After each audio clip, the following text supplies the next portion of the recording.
talking about the kind of diplomacy that's going to end the destruction of your country. Yes, but if you Mr. President, with respect, I think it's disrespectful for you to come into the Oval Office and try to litigate this in front of the American media. Right now, you guys are going around and forcing conscripts to the front lines because you have manpower problems. You should be thanking the President for trying to bring an end to this conflict. Have you ever been to Ukraine that you say what problems we have? I have been to. Come once. I've actually watched and seen the stories, and I know what happens is you bring them on a propaganda tour, Mr. President.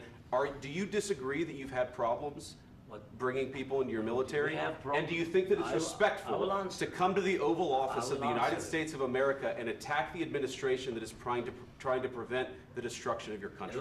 A lot of questions. Let's start from the beginning. Sure. First of all, during the war, everybody has problems, even you, but you have nice ocean and don't feel now, but you will feel it in the future.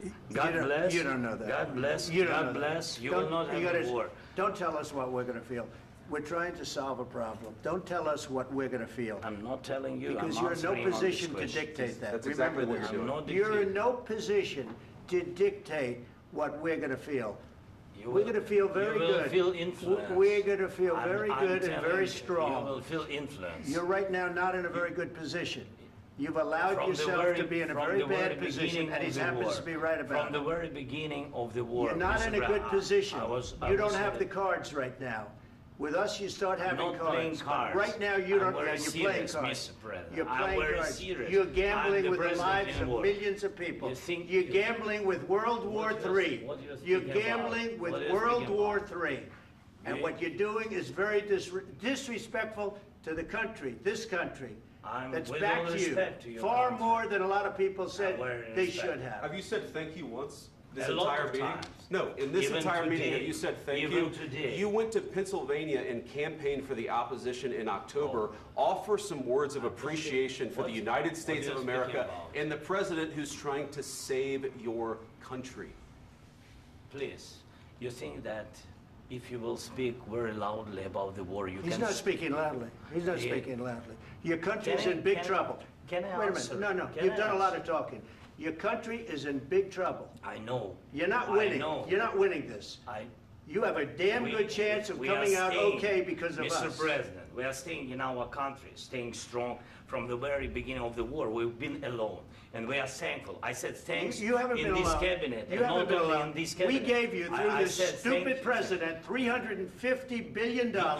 We gave you military equipment, and you men are brave, but they had to use our military. If you didn't have our military equipment, this war would have been over in 2 weeks. In 3 days. I heard it from Putin. In 3 days. This is something maybe new. Less. In 2 weeks. Of course, yes. It's going to be a very hard thing to do business like this. Again, I tell you. Just say thank you. I said a lot of times to American people. Accept that there are disagreements, and let's go litigate those disagreements rather than trying to fight it out in the American media when you're wrong. We know that you're wrong. But you see, I think it's good for the American people to see what's going on. I understand, sir. I think it's very important. That's why I kept this going so long. You have to be thankful. You don't have the cards. You're buried there. Your people are dying. You're running low on soldiers. Listen, you're running low on soldiers. It would be a damn good thing. And then you tell us, I don't want a ceasefire. I don't want a ceasefire. I want to go, and I wanted this. Look.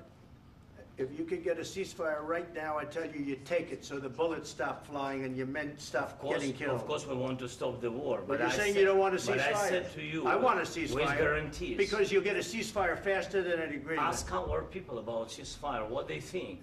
That wasn't with me. That wasn't with me.